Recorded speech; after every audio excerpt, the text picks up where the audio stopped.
Bible, Ruth chapter 3, verse 1. Buksan po natin sa ating Biblia sa Ruth chapter 3, verse 1. Ruth chapter 3, verse 1. Sa Ruth chapter 3, verse 1, page 399 sa Lumang Tipan. Basahin po natin ng sabay-sabay. 3, 2, 1. Pagkatapos, sinabi sa kanya ni Naomi ng kanyang biyanan, "Anak ko, hindi ba kita ihahanap ng tahanan para sa ikabubuti mo?" In Ruth chapter 1, we can see the resolution of Ruth. Ito pong sa Ruth chapter 3, verse 1, makikita po, Ruth chapter 1, we can see the resolution of Ruth. doon po sa Ruth chapter 1, makikita po natin yung resolution, ito pong si Ruth. Ruth decide to follow God. Si Ruth talaga mong nagdesisyon siya para sumunod sa Diyos. That's why she moved to Israel. Kaya siya po ay lumipat doon po sa Israel. And in chapter 2, we can see the God's providence. At sa chapter 2, makikita po natin yung gawain ng Diyos. So God guided the Ruth to work in the field of the Boaz. Kaya ginabayan po ng Diyos si Ruth doon po sa parang sa lugar po ni Boaz. So even though she didn't intend, God guided the two of them to meet together. Kaya kahit hindi po yun sinasadya ni Ruth, ito pong yung Diyos, siya po ay gumabay para magkaroon po ng pagkakakita si Ruth tsaka si Boaz. So even though we don't understand why it's happening in our life, there must be the God's guidance. Pero kahit na hindi po nila nalalaman kung ano po yung nangyayari sa kanilang buhay, meron pong patnubay ng Panginoong Diyos. Now the Ruth reported this news, then the Naomi said the chapter 3 verse 1. Kaya ito pong si Ruth ay binamalita, ito pong bagay na to, kaya nakita po natin ito sa Ruth chapter 3 verse 1. My daughter, shall I not seek the security for you, that it may be well with you? Anak ko, hindi ba kita ihahanap ng tahanan para sa ikabubuti mo? So the Naomi really wants to give the place to rest for Ruth. Kaya si Naomi, nais niya po magkaroon ng tahanan na lugar ng kapahingahan, ito pong si Ruth. She really want to give the security to Ruth. Kaya ninanais niya po magkaroon ng seguridad para po kay Ruth. And today, we're gonna learn the lesson from this verse. Kaya ngayon, pag-uusapan natin yung tungkol po sa kwento na to. Actually, literal meaning is, she want to make the family for the Ruth. Sa katunayan, ito pong kahulugan ay gusto po ni Naomi na magkaroon po ng pamilya, ito pong si Ruth. That's why she gave the advice to the Ruth to visit Boaz. Kaya nagkaroon po ng mensahe si Naomi kay Ruth na bisitahin si Boaz. And she asked Ruth to sleep at the feet of Boaz. Kaya nagsabi po siya kay Ruth na matulog doon po sa paanan ni Boaz. Then the verse 9, Doon po sa versikulo 9. would you read? Sinabi niya, "Sino ka?" At siya'y sumagot, "Ako si Ruth na iyong lingkod. Iladlad mo ang iyong balabal sa iyong lingkod sapagkat ikaw ay malapit na kamag-anak." So in the midnight, the Boaz woke up. Kaya sa ginagabihan, ito pong si Boaz ay bumangon. And there is one woman at the feet. At mayroon pong isang babae doon po sa lugar po niya. He really got surprised. Siya po ay nagulat. Who are you? "Sino ka?" Then she answered, the verse 9, who are you? Then she answered, I'm Ruth, your maidservant. Take your maidservant under your wing, and for you are close relative. Kaya sinabi po niya sa verse 9, sinabi niya, "Sino ka?" At siya'y sumagot, "Ako si Ruth na iyong lingkod. Iladlad mo ang iyong balabal sa iyong lingkod sapagkat ikaw ay malapit na kamag-anak." Sleeping at the foot of man means the proposer. Propose. Matutulog sa paanan ng isang tao, ang ibig sabihin nito ay pagpo-propose. I want to be your wife. Gusto ko na ikaw ay maging aking asawa. But she was more humble, so she said, I'm your maid servant. Pero dahil po siya ay mapagkumbaba, kaya sinabi niya, "Ako'y iyong lingkod." Then the verse 13, the Boaz accepted it. Kaya dito po sa versikulo 13, tinanggap po ni Boaz. Would you read? "Maghintay ka ngayong gabi at sa kinaumagahan, kung kanyang tutuparin sa iyo ang buhay na malapit na kamag-anak ay mabuti. Hayaan mong gawin niya Ngunit kung ayaw niyang gawin sa iyo ang bahagi na malapit na kamag-anak, ay gagawin ko para sa iyo ang bahagi na malapit na kamag-anak, habang ang Panginoon ay nabubuhay, mahiga ka hanggang umaga. That's why, finally, in the chapter 4, they get married. Kaya sa katapusan, pagdating po ng Kapitulo 4, sila po ay kinasal. So this is the contents of the chapter 3. We will study the lesson in the chapter 3. Kaya ito po yung paksa sa Kapitulo 3, kaya ito po yung pag-uusapan natin mula sa chapter 3. So the chapter 3 verse 1, My daughter, shall I not seek the security for you, that it may be well with you? Kaya sa chapter 3 verse 1, Anak ko, hindi ba kita ihahanap ng tahanan para sa ikabubuti mo? In Tagalog version, tahanan. Literal meaning is home, right? Home. Sa literal na pagkatawag ay isang bahay. But even though the literal meaning is a home, actually, she is asking, she wants to make the security the most safe place for Ruth. Pero kahit na ang tawag dito ay isang bahay, nais po ni Naomi na magkaroon siya ng seguridad, na magkaroon siya ng ligtas na tahanan. In another version, I want to give the rest. Pero sa ibang katawagan, ito yung tinatawag na kapahingahan. But actually in this world, there is no secure place. Pero dito po sa mundo ay wala pong seguridad na kaligtasan. In this world, there is no true rest. There is no true rest. Kaya wala pong tunay na kapahingahan. No true peace. Wala pong tunay na kapayapaan. In America, the one man live in California. Kaya doon po sa isang Amerika ay mayroon pong isang tao na ninirahan doon po sa California. There were many earthquakes. Marami pong mga lindol. He was scared. Siya po ay natakot. So he moved to Ohio. Kaya siya po ay pumunta sa Ohio. But in Ohio, there is a tornado. Pero doon po sa Ohio ay mayroong buhawi. So his house was destroyed by tornado. Kaya yung kanyang bahay ay nasira sa pamagitan ng buhawi. Even though we move another place, all danger are there.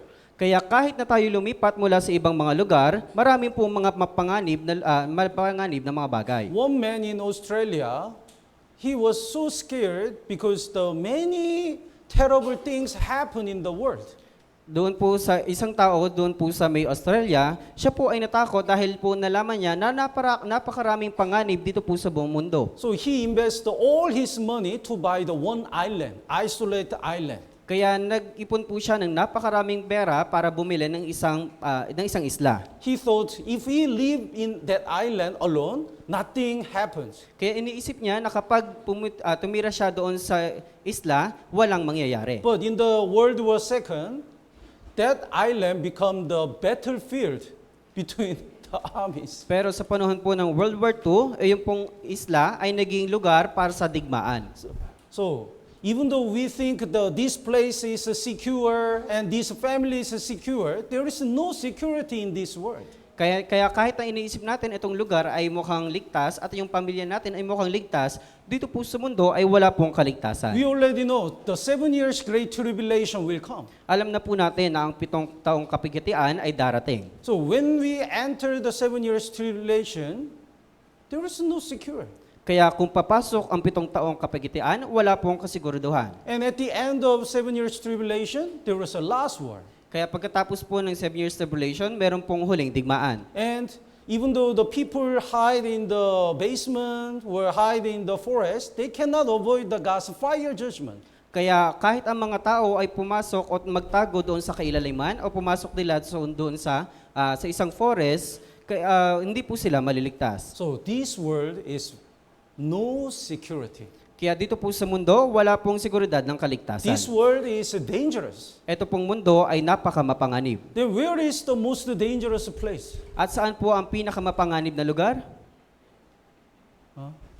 Where is the most dangerous place? Saan po ang pinakamapanganib na lugar? Hell. Sa impyerno. Eternal fire, and we cannot get out of the hell forever. Walang hanggang apoy at hindi tayo makakalaya mula po doon sa impyerno. So everyone doesn't have any secure because they are supposed to go to hell. Kaya ang bawat isa sa mga tao, wala po silang kasiguridad o wala po silang seguridad ng kaligtasan dahil wala pong kaligtasan mula po dito sa lugar. But where is the most secure place? Pero saan po ang talagang merong seguridad na lugar? Heaven. Sa langit. So the only way from the most dangerous place to the most peaceful and the secure place is to get salvation. Kaya ang lugar lamang kung saan merong seguridad na kaligtasan at merong seguridad na kapayapaan, ito pong tunay na kaligtasan. Let's look at please bookmark here and let's look at the John chapter 14. Lagyan po natin ito ng tanda at punta tayo sa aklat ni Juan, John chapter 14, verse 27. John chapter 14 verse 27. Basahin po natin ng sabay-sabay. 3, 2, 1. Kapayapaan ang iniiwan ko sa inyo, ang aking kapayapaan ay ibinibigay ko sa inyo. Hindi gaya ng ibinibigay ng sanlibutan ang ibinibigay ko sa inyo, huwag mabagabag ang inyong puso o matakot man. Jesus has a true peace. Si Jesucristo ay mayroong tunay na kapayapaan. He knows where he came from. Alam niya kung saan siya nanggaling. He knows where to go. Alam niya kung saan siya So pupunta. he has a true peace. Kaya meron siyang tunay na kapayapaan. And he always with God. At lagi niyang kasama yung Diyos. That's why no matter what persecution he faced, and no matter what happens, he has a true peace. At kahit na anumang kapigitian o kahit na anumang pag-uusig ang danasin niya, lagi po siyang mayroong kapayapaan. Then Jesus said, "My peace I give to you." Kaya sinabi ni Jesucristo, yung kapayapaang ibinibigay ko sa inyo. And not as the world gives to do, I give to you.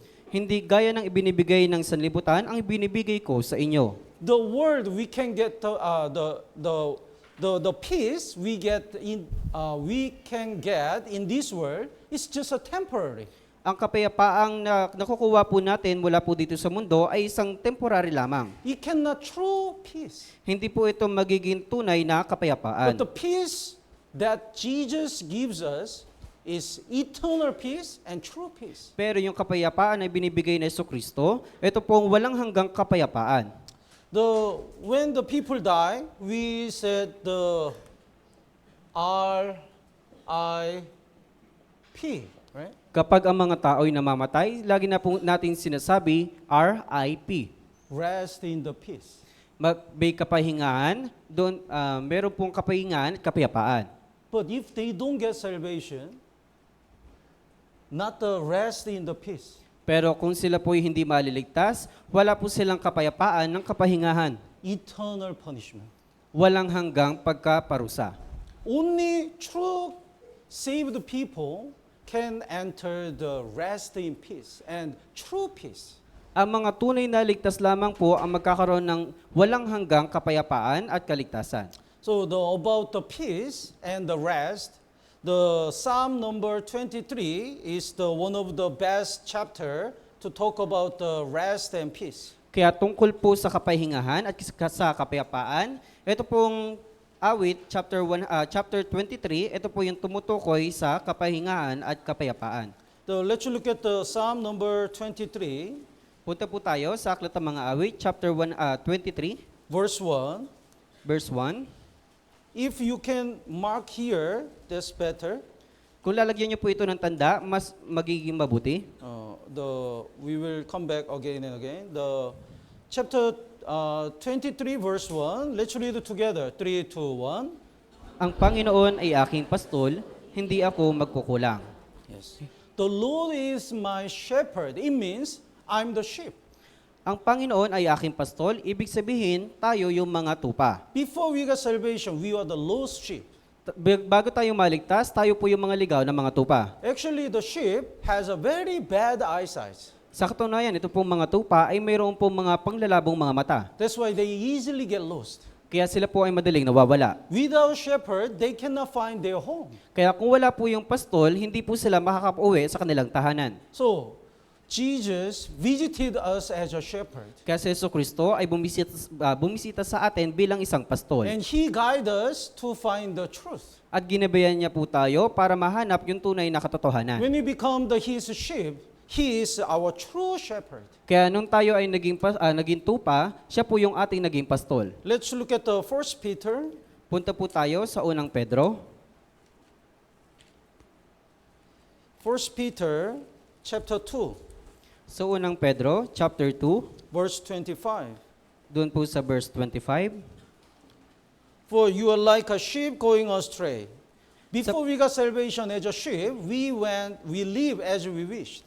Sapagkat kayo'y tulad sa mga tupang naligaw, bago tayo maligtas, tayo po'y namumuhay alinsunod sa ating kagustuhan. But have now returned to the shepherd and overseers of your souls. Ngunit ngayon ay bumalik na kayo sa pastol at tagapag-alaga ng inyong mga kaluluwa. When we repent and believe in gospel, we return to our shepherd. Kaya nung tayo ay nagsisi at nanampalataya sa Ebanghelyo, tayo'y muling bumalik doon po sa sa ating pastol. Now our Lord is the shepherd of our spirit. Kaya yung Panginoon, yung ating pastol ng ating kaluluwa. So let's go back to Psalm number 23, Kaya balik po tayo sa Aklat ng Mga Awit, chapter 23, verse 1. doon po sa verse 1.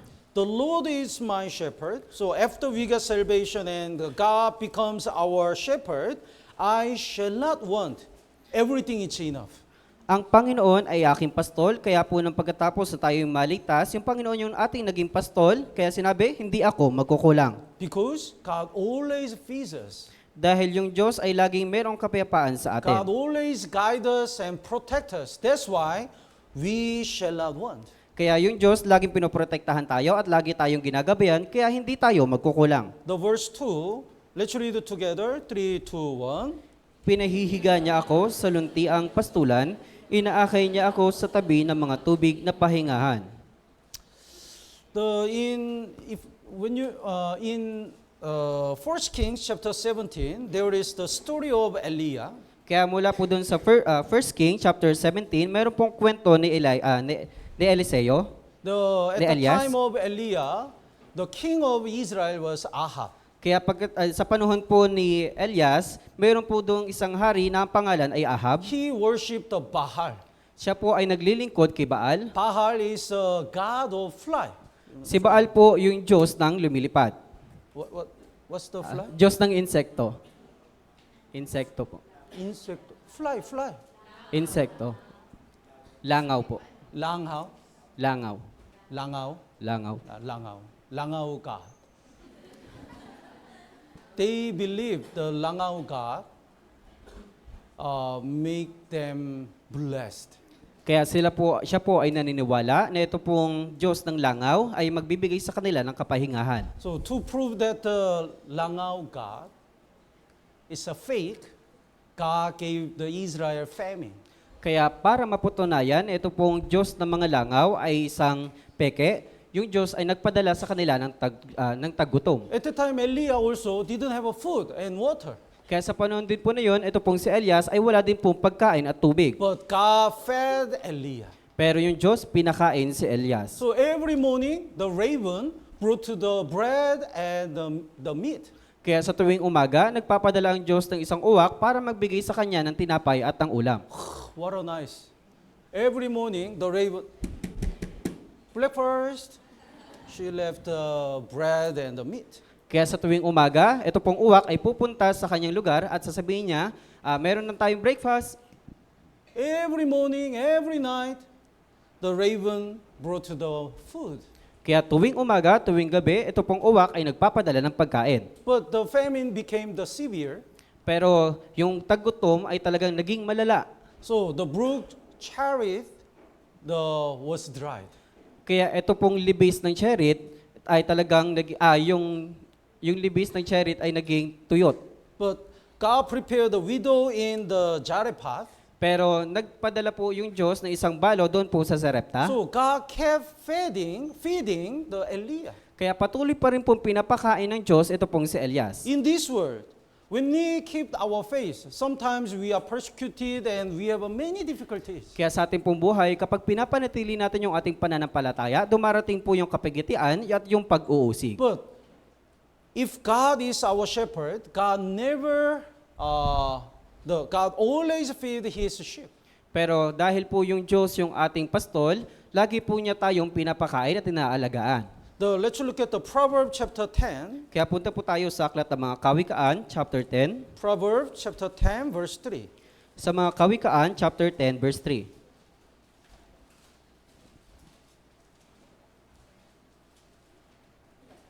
Proverbs chapter 10, verse 3. Sa Kawikaan, chapter 10, verse 3, The Lord will not allow the righteous soul to famish, but He casts away the desire of the wicked.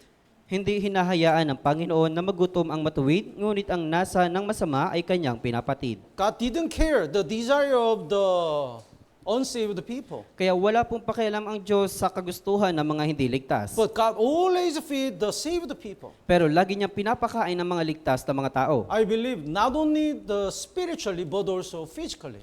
Ako po'y naniniwala na hindi lamang po physically, kundi spiritually. We have to believe that there is the God's guidance and protection. Tayo po'y dapat maniwala na mayroon pong proteksyon ng Diyos at mayroon pong patnubay ng Diyos. Let's look at the Exodus chapter 8. Kaya punta po tayo sa Exodo, Kapitulo 8. When God cursed Egypt, when He brought to the 10 flags, Kaya God po, always separate the Israel people and protect them. kaya po nung pinaparusahan ng Diyos ito pong Ehipto at nagpadala po siya ng 10 salot, lagi niya pong pinoprotektahan ang mga Israel. The verse 21, chapter 8, verse 21. Chapter 8, verse 21, page 91 po. Would you read? Sapagkat kung hindi mo papayagang umalis ang aking bayan, ay magsusugo ako ng pulupulutong na langaw sa iyong mga lingkod, sa iyong bayan at sa inyong mga bahay. Ang mga bahay ng mga Ehipsyo ay mapupuno ng pulupulutong na langaw at gayon din ang lupang kinaroroonan nila. But God promised the land of Goshen will be protected. That is the place of Israel people. Kaya sabi po ng Diyos, ito pong lugar ng Israel ay talagang poprotektahan po niya. The verse 22, let's read it together. 3, 2, 1. Subalit aking ibubukod sa araw na iyon ang lupain ng Gosen na tinitirahan ng aking bayan upang huwag magkaroon doon ng pulupulutong na langaw upang iyong malaman na ako ang Panginoon sa lupain ito. Yes. And chapter 9, At punta po tayo sa chapter 9, verse 6. sa verse 6. Even though God killed all the animals of Egypt, God didn't kill the animal of Israel. Kahit na pinatay ng Diyos yung mga hayop sa Ehipto, hindi niya pa rin po pinatay yung mga hayop sa Israel. The verse 6, let's read it together. 3, 2, 1. Kinabukasan ay ginawa ng Panginoon ang bagay na iyon. Ang lahat ng hayop sa Ehipto ay namatay, ngunit sa hayop ng mga anak ni Israel ay walang namatay kahit isa. And let's look at the chapter 10, At punta po tayo sa chapter 10, verse 22 and 23. mula po sa verse 22 at sa 23. Would you read?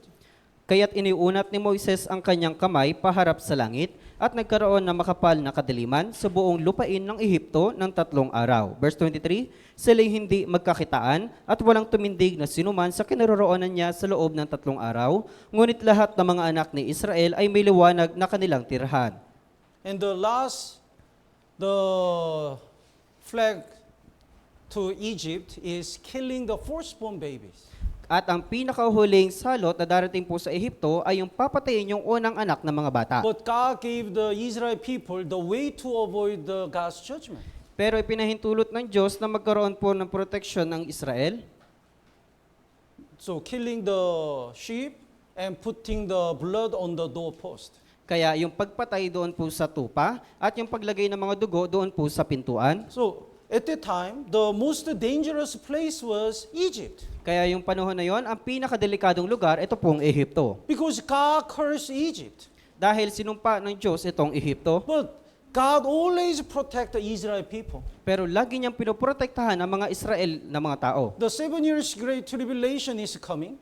Ang 7 taong kapagitian ay darating, And all the last signs are happening in our days. at ang lahat ng mga senyales na katapusan ng panahon ay dumarating sa panahon natin ngayon. But we believe that even though this world is so dangerous, God always protect His people. Pero alam po natin, kahit napakadelikado na ng lugar po natin dito sa mundo, lagi tayong pinoprotektahan ng Panginoong Diyos. Let's look at the Psalm number 17. Punta po tayo sa Aklat ng mga Awit, chapter 17.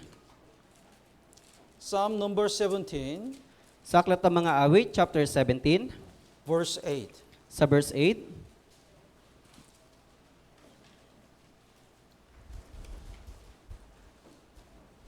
Keep me as the apple of your eye, and hide me under the shadow of your wings. Gaya ng itim ng mata, ako ay ingatan mo. Sa lilim ng iyong mga pakpak, ako ay ikubli mo. These eyes, God designed the very amazingly. Dinisenyo po ng Diyos ang yung ating mga mata ng kamangha-mangha. If the something dangerous comes near, it's automatically closed. Kaya kapag may panganib na pumupunta o dumadapo po sa ating mata, yung ating mata ay otomatikong nagsasara. Automatically it closed and protect the eyes. Otomatiko itong nagsasara at pinoprotektahan yung ating mata. Like this, God protect us automatically, like we protect our eyes. Gaya po nito, yung Diyos, pinoprotektahan po tayong otomatiko, gaya po ng ating mga mata. Let's go back to Psalm number 23. Kaya balik po tayo sa Aklat ng Mga Awit, chapter 23. The verse 3. Doon po sa verse 3, Let's read it together. 3, 2, 1. Pinanunumbalik niya ang aking kaluluwa, inaakay niya ako sa mga landas ng katwiran, alang-alang sa kanyang pangalan. When we get salvation and God becomes our shepherd, we shall not want because God always feed us and guide us. Kaya pagkatapos na tayo'y maligtas at yung ating Diyos ay naging ating pastol, lagi niya po tayong ginagabayan at lagi niya po tayong pinapakain. But sometimes we are disappointed and the stumble. At kung minsan tayo po'y nanghihina at nanlulumo at tayo po'y natitisod. When we commit a sin, we are disappointed at ourselves. Kaya nung tayo po'y gumagawa ng kasalanan, tayo po'y nanghihinayang sa ating sarili. When the people are rejected our invitation, we are so disappointed. Kaya pag binabaliwala po ng mga tao yung ating imbitasyon, tayo po'y nanlulumo. At the time, the verse 3, He restores my soul. Restores my soul. Kaya sa panahon po na yon, dito po sa verse 3, pinanunumbalik niya ang aking kaluluwa. It means, when we get salvation, our dead spirit is alive, but when we are depressed in our Christian life, God can restore it. Restored my soul means God encourages and strengthens us to live for God again. Kaya pagkatapos na tayo'y maligtas, tayo po'y pinatnubayan niya, pero nung tayo'y nagkaroon ng panglulumo, tayo po'y ipinanumbalik niya yung ating mga kaluluwa at muli niya po tayong hinimok na muling bumangon. Why? Bakit po? The verse 3, He leads me in the path of the righteousness for His name's sake. For His name's sake. Sa verse 3, inaakay niya ako sa mga landas ng katuwiran, alang-alang sa kanyang pangalan. Let's look at the Isaiah chapter 43. Tingnan po natin sa Isaías chapter 43.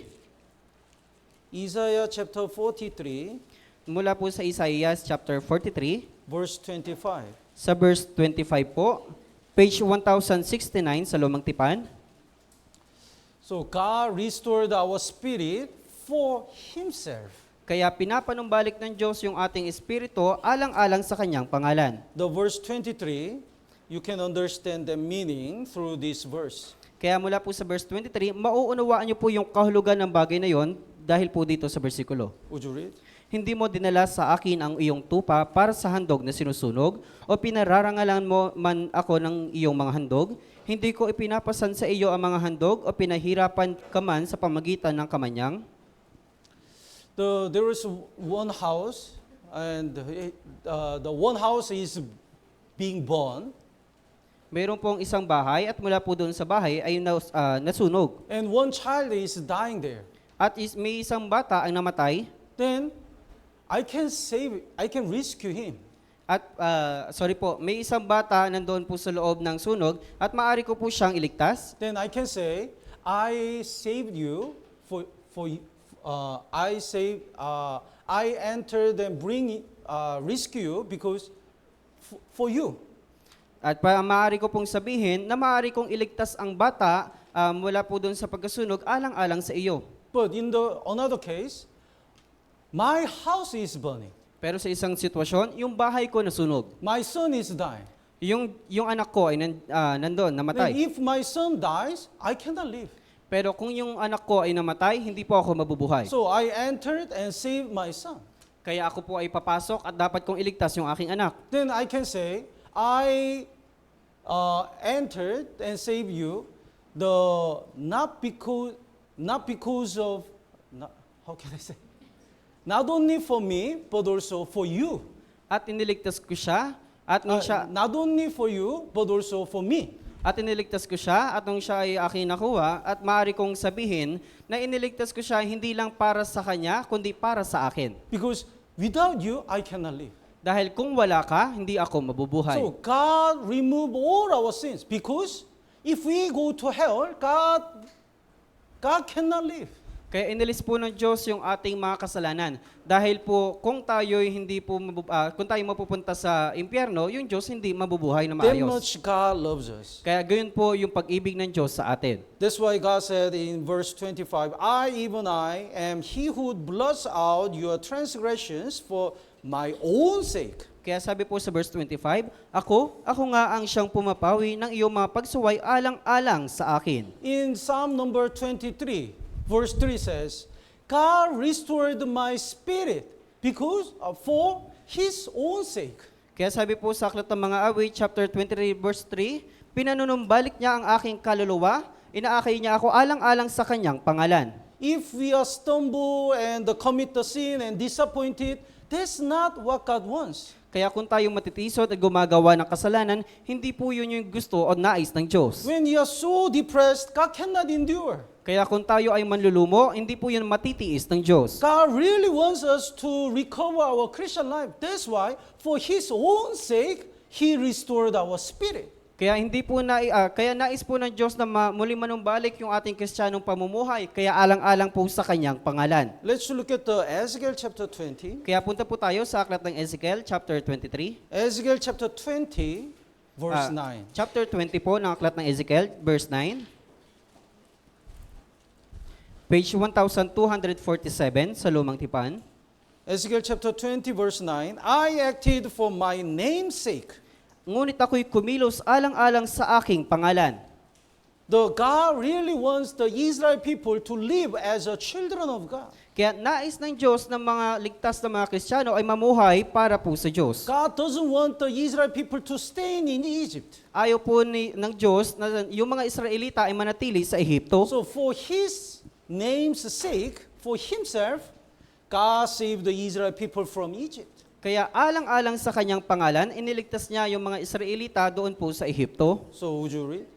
Ngunit ako'y kumilos alang-alang sa aking pangalan upang ito'y huwag malapastangan sa paningin ng mga bansa na kinaroroonan nila. Na sa mga paningin nila ay nagpakilala ko sa kanila sa paglalabas ko sa kanila sa lupain ng Ehipto. So not only for ourselves, but for God himself, God always wants to restore our spirit. Kaya Wants to give us the strength. Kaya hindi lamang po para sa atin, kundi alang-alang din po sa pangalan ng Diyos, nais po lagi ng Diyos na mapanumbalik yung ating kalakasan. Let's go back to Psalm number 23, Kaya balik po tayo sa Aklat ng Mga Awit, chapter 23, the verse 5. dun po sa verse 5.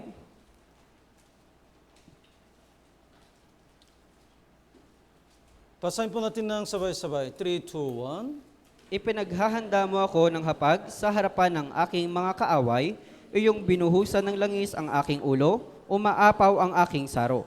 So God always feed us, protect us, and guide us, and God always restored our spirit. Kaya lagi po tayong pinapakain ng Diyos, pinoprotektahan ng Diyos at ginagabayan ng Diyos dahil nais po niya na muling manumbalik yung ating espiritu. That's why we can say, my cup runs over. Kaya lagi po nating masasabi na binubuhusan ng langis ang aking ulo. The Ephesians chapter 3 verse 20 says, now to him who is able to do exceedingly abundantly above all that we ask or think, according to the power that works in us. Kaya sabi po sa Efeso chapter 3 verse 20, ngayon sa kanya na makagagawa ng higit na sagana kaysa lahat ng ating hiningi o iniisip ayon sa kapangyarihang gumagawa sa atin. No matter what kind of cup you prepare, God can make it run over. Kaya anumang baso ang ating ihanda, lagi po yung pupunan ng Diyos. No matter what you expect, God's grace is more than that. Kaya anuman pong inaasahan mo, ibibigay yun ng Diyos ng higit pa sa inaakala mo. really learned that whenever I joined the mission trip. Naunawaan ko po yun sa tuwing nakikilahok po ako sa mission trip. Actually, we plan to conduct a Bible seminar in Carmen only. Sa katunayan, kami po ay nagsagawa o magpaplano ng Bible seminar doon lamang po sa Carmen. But the other sisters wants to evangelize their family. Pero yung iba pong mga sisters, nais po nilang ma-evangelize yung kanilang mga pamilya. So God opened the other two places. Then Okay. we conduct a Bible seminar in 3 places. Kaya binuksan po ng Diyos yun pong 2 pang lugar, kaya nagkaroon po ng Bible seminar sa 3 lugar. We think if one person gets salvation, that will be more than enough. Kaya iniisip din po namin na kapag isa lang to, yung taong maligtas, ito ay sapat na. But many people got salvation. Pero marami pong mga taong naligtas. And even the lack of budget, and even the different the language barrier. But God always guides us to experience the abundant, exceedingly abundant His grace. Kaya kahit po may kakulungan sa budget at dahil meron din pong kahirapan sa dialekto, ginagabayan po kami ng Diyos at binapatnubayan po kami ng sagana ng Diyos. So Cebu Church sent the one interpreter, Kaya ang Cebu Church, nagpadala po sila ng isang interpreter, and Cebu Church tagapagsalin. Pastor Bak Jae-sung also joined and help. At ang Cebu Church na pastor na si Pastor Park Jasong, siya po ay tumulong And he sent the evangelist Diomedes. at ipinadala niya rin po sa Evangelist Diomedes. So no matter what we plan and expected, God's grace is more than that. Kaya anuman po yung aming planuhin at asahan, yung Diyos po ang laging nagbibigay ng higit pa kaysa sa aming inaakala. I believe, and we believe, we can experience this abundant grace in this way. Kaya naniniwala po tayo na magkakaroon po, nabibigyan po tayo ng sagana ng Diyos. Maybe God can guide a lost source that we didn't expect. Maaring gabayan po ng Diyos yung mga ligaw na kaluluwa na hindi po nating inaasahan. Maybe more people get salvation than we expected in joint cell group Bible seminar. Kaya maaari pong maraming maligtas na mga ligaw na kaluluwa sa tulong ng Diyos nang higit pa sa ating inaasahan. That's why we have to stay in the church. Kaya kailangan nating manatili sa iglesia. Because God's all the guidance and protection and feeding is in God, in His house, the church. Kaya yun pong patnubay ng Diyos, yun pong protection ng Diyos at yung pagpapakain ng Diyos ay laging nasa loob ng iglesia. So chapter 23 verse 6, basahin po natin ng sabay-sabay. 3, 2, 1. Kabutihan at kaawaan ay susunod sa akin sa lahat ng mga araw ng aking buhay at ako'y maninirahan sa bahay ng Panginoon magpakailanman. Chapter 23 is the Psalm of David. Kaya ito pong chapter 23, ito po yung awit ni David. He already experienced God's true peace and the rest. Kaya natutunan niya po yung tunay na kapayapaan at yung tunay na kapahingahan sa pamagitan po nitong chapter 23. That's why he witnessed, I'll dwell in the house of the Lord forever. Kaya nawaksi niya po na ako'y maninirahan sa bahay ng Panginoon magpakailanman. He decided not to go anywhere. Kaya po siya ay nagdesisyon na hindi pupunta sa kung saan man. In the church, we have a true peace. Kaya sa loob ng iglesia, mayroon tayong tunay na kapayapaan. We have God's guidance. Meron po tayong patnubay ng Diyos. That's why we also have to decide, I'll dwell in the house of the Lord forever. Kaya kailangan natin magdesisyon na ako'y maninirahan sa Panginoon magpakailanman. So when we get salvation, we have a true peace and true rest. Kaya pagkatapos na tayo po yung maligtas, mayroon na po tayong tunay na kapayapaan at tunay na kapahingahan. And when we stay in the church, when we stay with God, we can have the true peace and the true rest. Kaya kapag tayo ay mananatili sa church at mananatili po sa Diyos, magkakaroon po tayo ng tunay na kapayapaan at tunay na kapahingahan. And the one more lesson is, we must not forget, if we don't do what we have to do, we cannot have a peace. Kaya isang pong bagay na dapat po nating matutunan at wag po nating makalimutan, kung ano po yung mga bagay na dapat po nating gawin, na dapat po nating gawin na hindi po nating ginagawa, hindi po yun magiging kapahingahan. Naintindihan po? Even though our spirit already have the true peace, if we don't preach the gospel, if we don't do what we have to do as a Christian, we don't have peace in our heart. Kaya kahit mayroon na po tayong kapayapaan sa Diyos, kahit na dapat po tayong mangaral ng Ebanghelyo, pero kung hindi po natin yun ginagawa, wala po tayong tunay na kapayapaan o kapahingahan sa ating puso. We have a high school group, college students. Meron pong mga high school group at meron pong mga college. If you don't do the assignment, you don't have a peace, right? Kung hindi nyo po gagawin yung inyo pong asignatura, wala pong kapayapaan sa inyo pong puso. When we work, if we don't finish our task, we don't have a peace. I have to finish it. I have to finish. Even though we sleep, we cannot sleep. Kaya po sa mga nagtatrabaho, kapag hindi pa po natin natatapos yung ating mga ginagawa, hindi po tayo mapapakali, wala po tayong kapahingahan, kahit po tayo natutulog, hindi po tayo makakatulog. That's why the Apostle Paul says, I'm a debtor. Kaya sinasabi po ni Apostol Pablo, ako'y may tagapanagutan. I have a maraming utang. Marami akong utang. Why? Bakit po? Because of the sacrifice of save the people, I got salvation. Then if I don't preach the gospel, how can I pay back? Kaya dahil po sa kaligtasan ng mga naunang mga Kristiyano, ako po'y naligtas, at paano ko yun ibabalik para po sa kanila?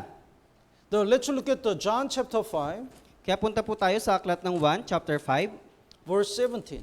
sa verse 17. John chapter 5, verse 17. Sa John chapter 5, verse 17. But Jesus answered them, My Father has been working until now, and I have been working. Subalit sinagot sila ni Jesus, hanggang ngayon patuloy sa paggawa ang aking Ama, at ako'y patuloy rin sa paggawa. When God finished the creation, God take a rest. Kaya pagkatapos na lalangin ng Diyos lahat ng kanyang nilikha, siya po ay nagpahinga. Because we don't need to, God doesn't need to do anything about creation. Dahil wala na po sa katunayan na gagawin pa ang Diyos pagkatapos ng kanyang nilikha. But when the Adam and Eve commit the sin, God start to work to prepare the salvation.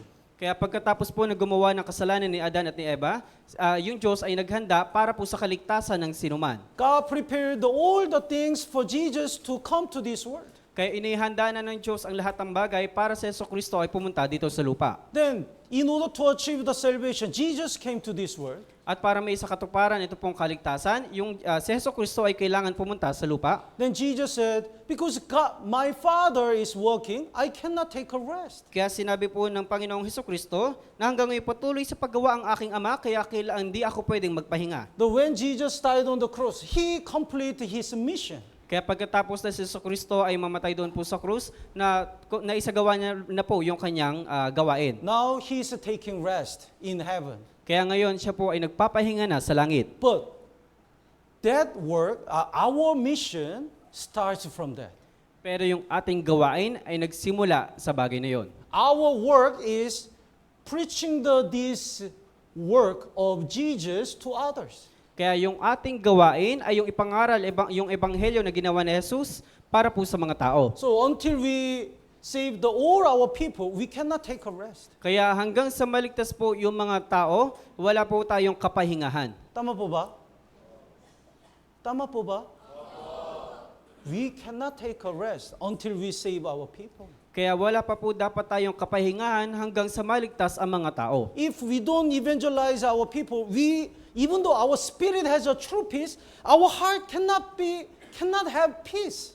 Kaya kung hindi tayo mangaral ng ebanghelyo, pero kung meron tayong kapayapaan, kung wala tayong kapayapaan sa ating pag-iisip, wala rin pong kapayapaan o kapahingahan sa ating puso. Pastor, I'm okay even though I don't evangelize. Pastor, ayos lang naman sa akin kung hindi ako mangangaral ng ebanghelyo. I'm very peaceful.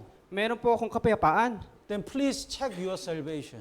Kaya pakiusap, suruin mo yung inyong kaligtasan. Probably you are not saved person. Sa katunayan, hindi ka po ligtas na tao. My people are going to hell. Then are you really okay? Yung mga tao ko ay mapupunta ng impyerno at ikaw ayos ka lang? Are you really peaceful? Talagang meron kang kapayapaan? My father, my mother, my relatives, my friends, they are really going to hell. Yung mama ko, yung papa ko, yung mga kamag-anak ko, yung mga kaibigan ko, sila po yung mapupunta ng impyerno. Well, I'm peaceful, I'm okay, I don't care. Meron akong You are not saved person. Meron akong kapayapaan, ayos lang ako, wala akong pakailam, hindi ka ligtas na tao. We have no peace until we save our people. Wala pa po tayong kapayapaan hanggang sa maligtas ang mga tao. fish can breathe by the gills, right? Kaya ito pong isda, sila po ay nakakalangoy sa pamamagitan ng kanilang hasang. Gills? Hasang. Hasang? Oh. So all the fish has the muscle in the gills.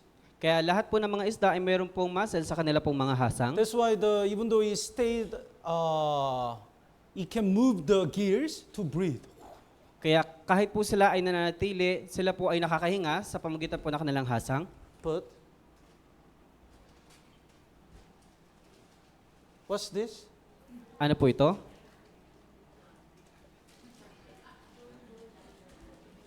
Huh? Ano po?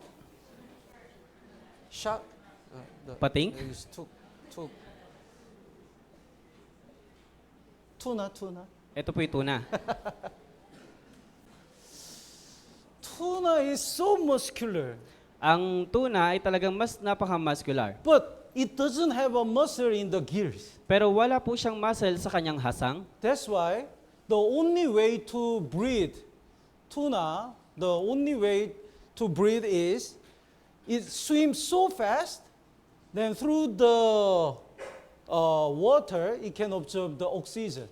Kaya para po siya ay makahinga, kailangan niya pong mag-swim o lumangoy na napakabilis para yung oxygen na makapasok po yung oxygen sa kanyang sa loob ng kanyang bibig. So if the tuna stop, it means he dies. Kaya kapag ang tuna ay hihinto, siya po ay He mamamatay. cannot move gears by muscle. Hindi niya kayang galawin yung kanyang hasang sa pamamagitan ng kanyang So muscle. in order to breathe, he has to keep swimming Kaya- until he dies. Kaya para siya ay makahinga, kailangan niya pong manatiling lumangoy ng mabilis hanggang sa siya ay mamatay. So until we save our people, we have to keep running and preaching the gospel. Kaya hanggang sa maligtas lahat ng mga tao, kailangan nating manatiling tumakbo at mangaral ng ebanghelyo. Let's go back. Let's look at the Revelation chapter 14. Kaya punta po tayo sa aklat ng Apokalipsis. Revelation chapter 14, Punta po tayo sa aklat ng Apokalipsis chapter 14 verse 13. sa verse 13.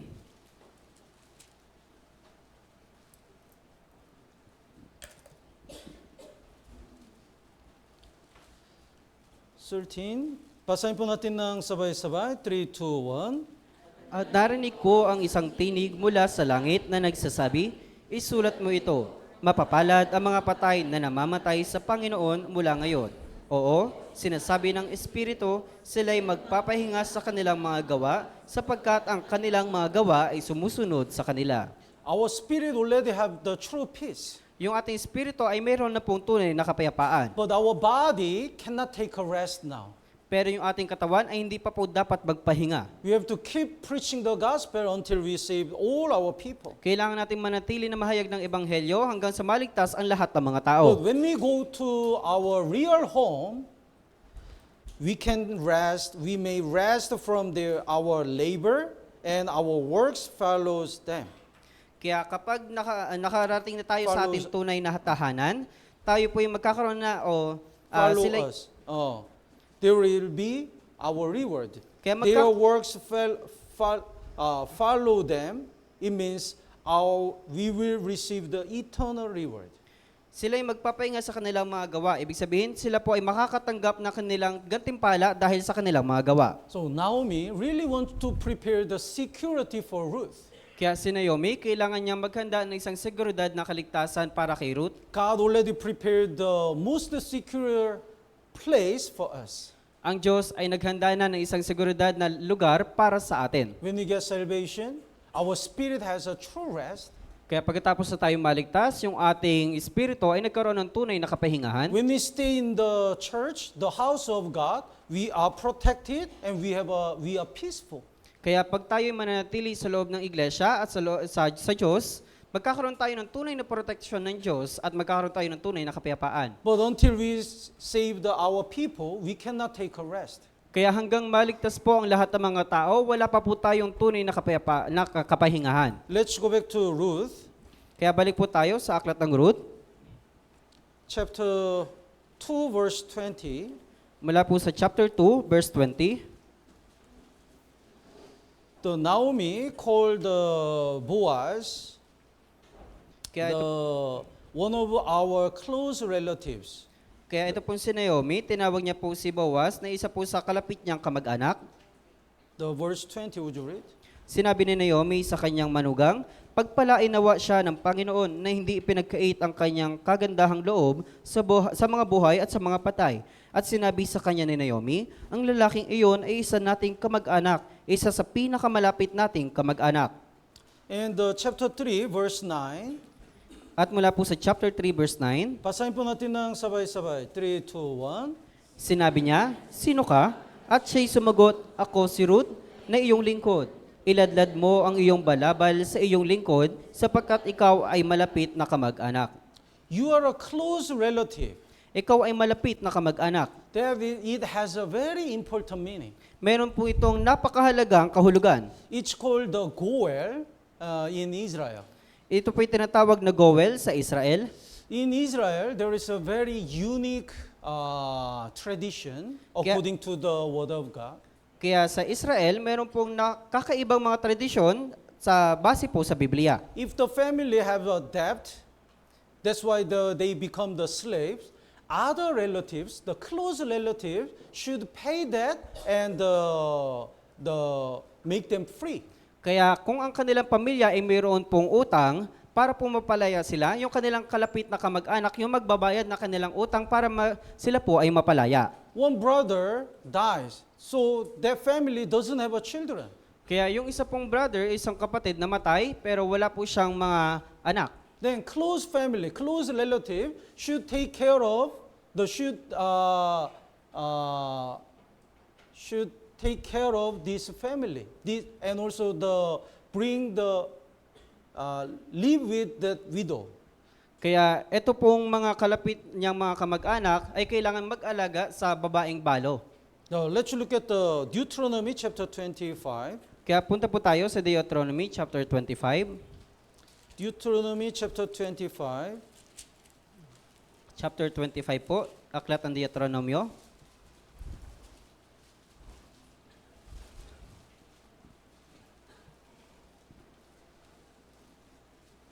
Verse 5. Sa verse 5,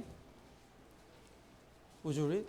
kung ang magkapatid ay naninirahang magkasama at isa sa kanila ay namatay at walang anak, ang asawang babae na namatay ay huwag mag-aasawa ng isang dayuhan o sa labas ng pamilya. Ang kapatid na lalaki ng kanyang asawa ay sisiping sa kanya. Kukunin siya bilang asawa at tutuparin sa kanya ang tungkulin ng kapatid na namatay. So the close relative should take the widow as his wife. Kaya ito pong kalapit na kamag-anak ng isang taong namatay, kukunin niya yung babaeng balo bilang kanyang asawa. The verse 6, would you read? Ang panganay na kanyang ipinanganak ay papalit sa pangalan ng kanyang kapatid na namatay upang ang kanyang pangalan ay huwag mapawi sa Israel. To succeed the family line, God allows this way. Kaya para maisalin yung pong kanyang pangalan, gumawa niya yung Diyos ng ganitong paraan. But it's not the obligation. Pero hindi po ito isang obliga. Because if you take this widow as your wife, you have to feed and take care of everything. Dahil kapag kukunin mo yung isang babaeng balo bilang inyong asawa, kailangan mo siyang pakainin, alagaan, lahat ng bagay. And your wife will like it. At magugustuhan ba yun ng iyong asawa? It can be many troubles. Magkakaroon ng maraming problema. So if this brother doesn't want to take this widow as a wife, he can refuse. Kaya kung ito pong isang kapatid na maaari niya pong tanggihan yung pong babaeng balo bilang kanyang asawa. The verse 7, would you read? At kung ayaw kunin ng lalaki ang asawa ng kanyang kapatid, ang asawa ng kanyang kapatid ay pupunta sa pintuang bayan sa matatanda at sasabihin, ang kapatid ng aking asawa ay tumatangging itindig ang pangalan ng kanyang kapatid sa Israel. So, Ayaw niyang tuparin sa akin ang tungkulin ng kapatid na namatay. Yes, ayaw niya. If he doesn't like, he will not perform the duty of my husband's brother. Kaya kung hindi niya po kagustuhan, hindi niya naman po responsable na alagaan yung asawa ng kanyang kapatid. Then the verse 8 and 9, would you read?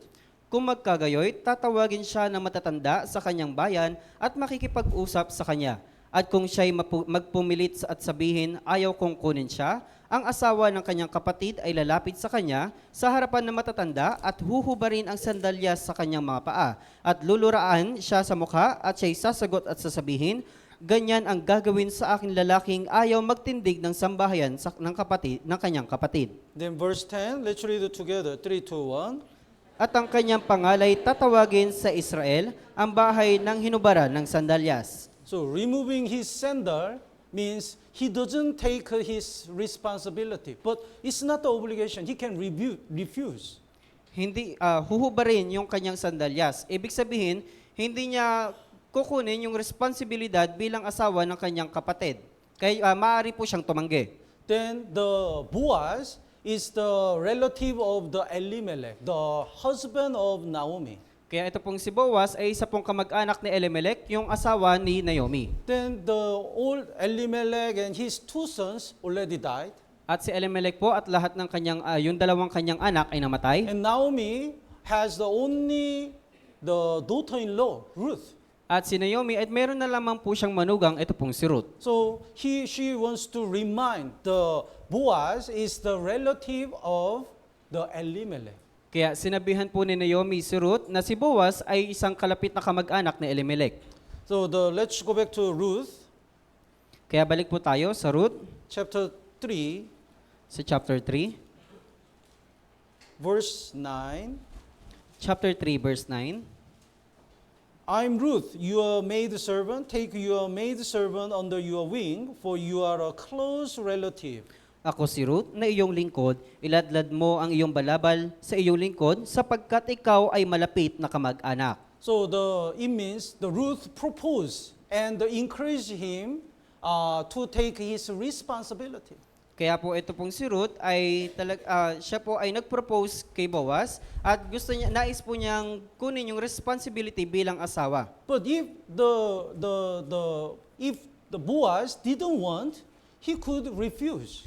Pero kung ayaw po ni Boaz, maaari po siyang tumanggi. That's why the Ruth just waiting whatever the Boaz decide. Kaya si Ruth, naghihintay po siya kung ano po yung magiging desisyon ni Boaz. But Boaz accept this proposal. Pero ito pong si Boaz ay tinanggap po yung proposal nito pong si Ruth. So he prepared everything and kept all the process, and finally he got married. Kaya inihanda niya po lahat ng mga bagay at kumilos na po sila para po sa sa isang proseso at sila po ay kinasal. Why? Bakit po? Not because the Ruth is beautiful. Hindi po dahil si Ruth ay maganda. Not because she has a lot of money. Hindi po dahil si Ruth ay merong maraming pera. Boaz is really rich, Si Boaz po ang mayaman. and she has nothing. At siya, si Ruth, ay wala. And the Ruth is the Gentile woman. She came from Moab. At si Ruth, siya po ay isang hentil na babae. Siya po ay galing sa Moab. So there is no reason to get married. Kaya wala naman pong dahilan para ikasal sila. But only one reason why he decided is because she is faithful. Pero isang bagay lamang po kung bakit siya nag-decide dahil si Ruth ay meron pong tapat. Let's look at the verse 11. Sa verse 11, chapter 3, verse 11. Let's read it together. 3, 2, 1. Ngayon, anak ko, huwag kang matakot, gagawin ko sa iyo ang lahat na iyong sinasabi, sapagkat alam ng aking buong bayan na ikaw ay isang babaeng karapat-dapat. Yes. I know, and all people know, you are a virtuous woman. Alam ko at ng aking buong bayan na ikaw ay isang babaeng karapat-dapat. He said, I know your resolution. Sabi po niya, alam ko ang inyong resolution. I know how you serve God and how you follow God. At alam ko kung paano ka naglingkod sa Diyos at kung paano ka sumunod sa Diyos. You are so faithful. That's why he decided to get married. Ikaw ang taong may katapatan, kaya nagdesisyon sila na siya ay pakasalan. He's super rich. That's why if she wants the beautiful lady, she can find another lady. Si Boaz po ay isang mayaman, kaya kung nanaisin niya na kumuha ng isang magandang babae bilang kanyang asawa, maaari po siyang pumili ng magandang babae. But Boaz really wants to find the faithful woman. Pero si Boaz, nais po niya na makahanap ng isang babaeng may katapatan. Why? Bakit po? Though I believe he learns from his parents. Dahil naniniwala po ako na naunawaan niya po yun at natutunan magmula sa kanyang pamilya. Who is the mother of Boaz? Sino po ang nanay ni Boaz? Rahab. Si Rahab. Rahab was a prostitute. Si Rahab po ay isang babaeng bayaran. Huh? Babaeng bayaran. Babaeng prostitute. At siya po ay isang bayarang babae. But she has a faith. Pero meron po siyang pananampalataya. Let's look at Joshua chapter 2. Punta po tayo sa Joshua chapter 2.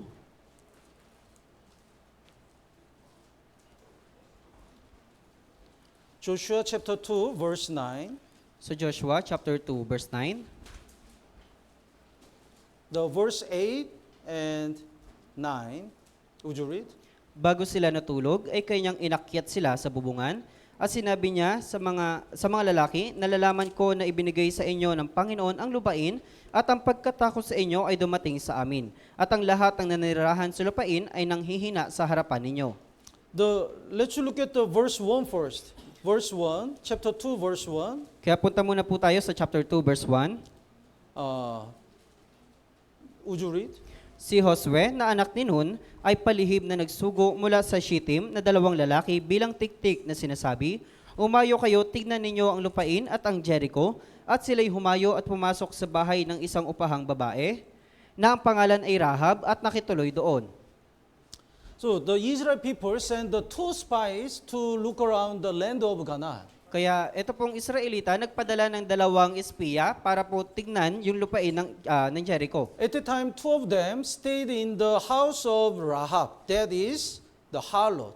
Kaya ito po, yung panahon po na yun, yung 2 espiya ay nakituloy po doon sa tahanan o sa bahay ni Rahab. Siya po isang upahan. At the time, she stood in the side of God.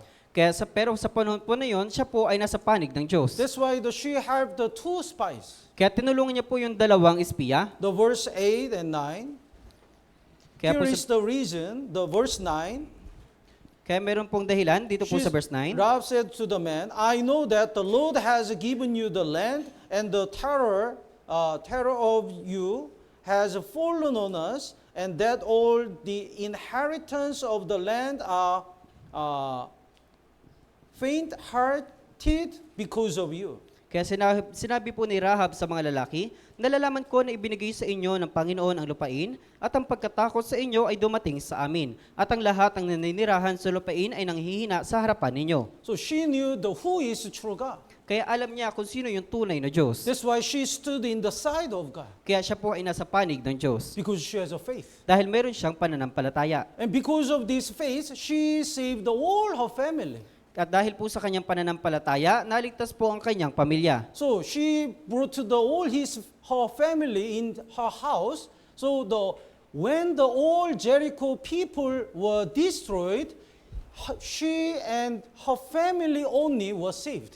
Kaya mula po nang dinala niya yung kanyang pamilya doon po sa kanyang tahanan, mula po nang nasira o nawasak ito pong lupain ng Jericho, siya po at ang kanyang pamilya ay naligtas. So she is the woman of the faith. Kaya siya po ang babaeng may pananampalataya. Then she got married with Salmon. Kaya siya po ay ikinasal kay Salmon. Let's look at the Numbers chapter 7. Kaya punta po tayo sa Aklat ng Mga Bilang, chapter 7. Salmon's family is the chief leader of the Judah tribe.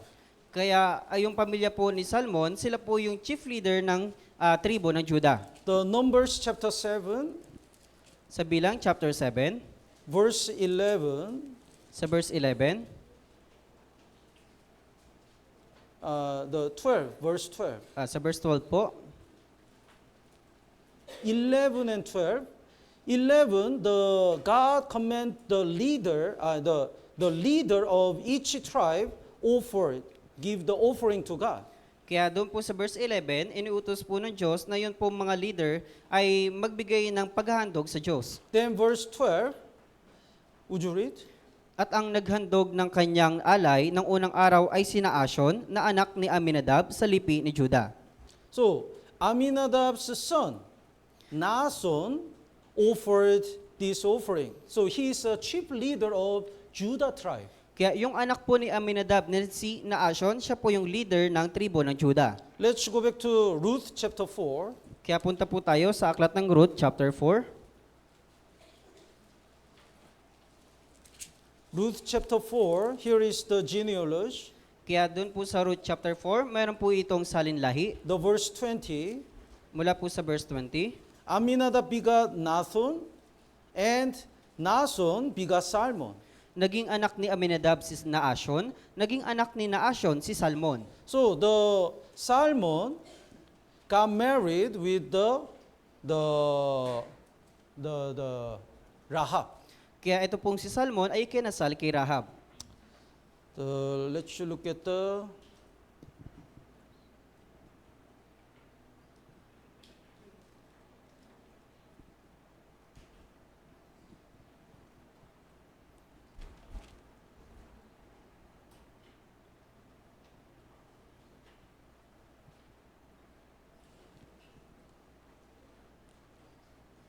let's look at the Matthew chapter 1. Kaya punta po tayo sa Matthew chapter 1.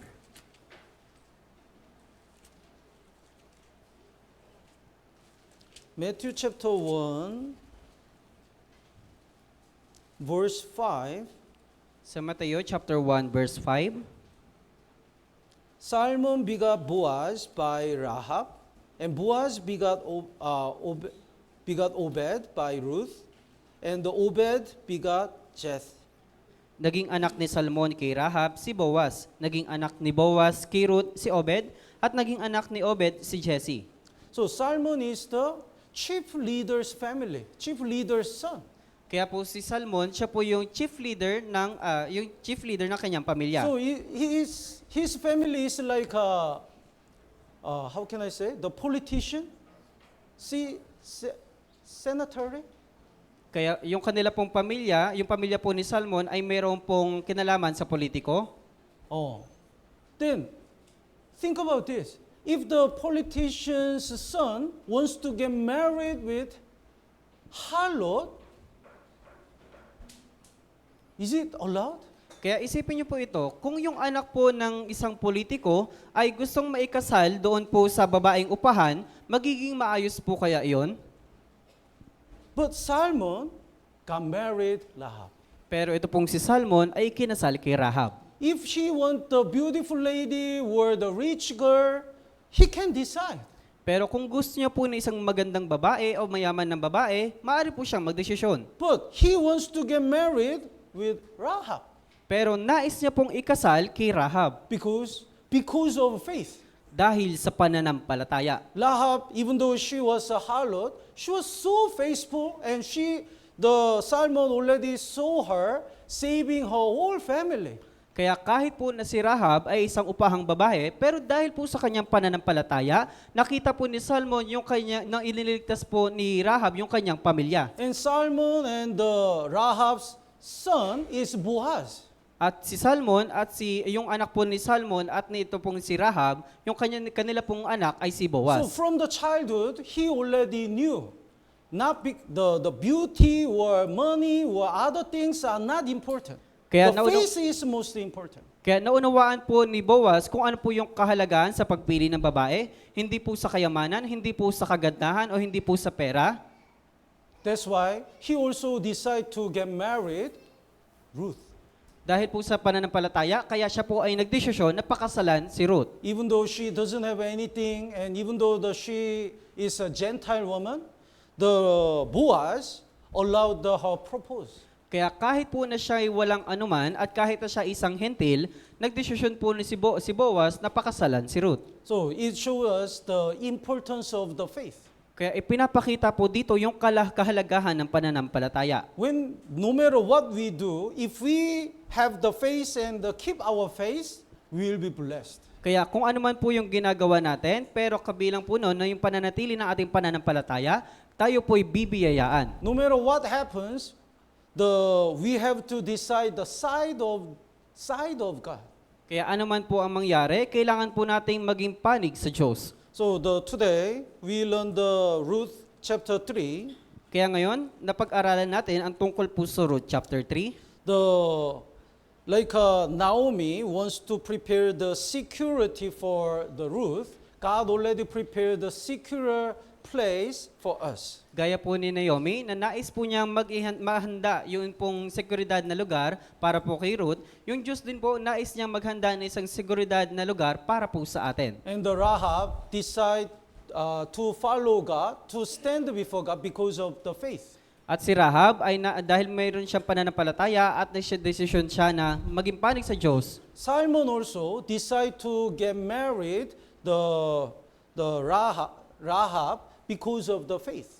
At si Salmon, ninais niyang pakasalan ito pong si Rahab dahil sa kanyang pananampalataya. The Boaz and the Ruth also decide to get married because of the faith. At si Boaz at si Ruth, nagdesisyon silang magpakasal dahil sa pananampalataya ni Ruth. So no matter what we decide, if it is for the faith, we will be blessed. Kaya anuman po yung maging desisyon natin, pero alang-alang sa pananampalataya, tayo po'y bibiyayaan. That's the best way to be used by God. Kaya ito po yung pinakatanging paraan para magamit ng Diyos.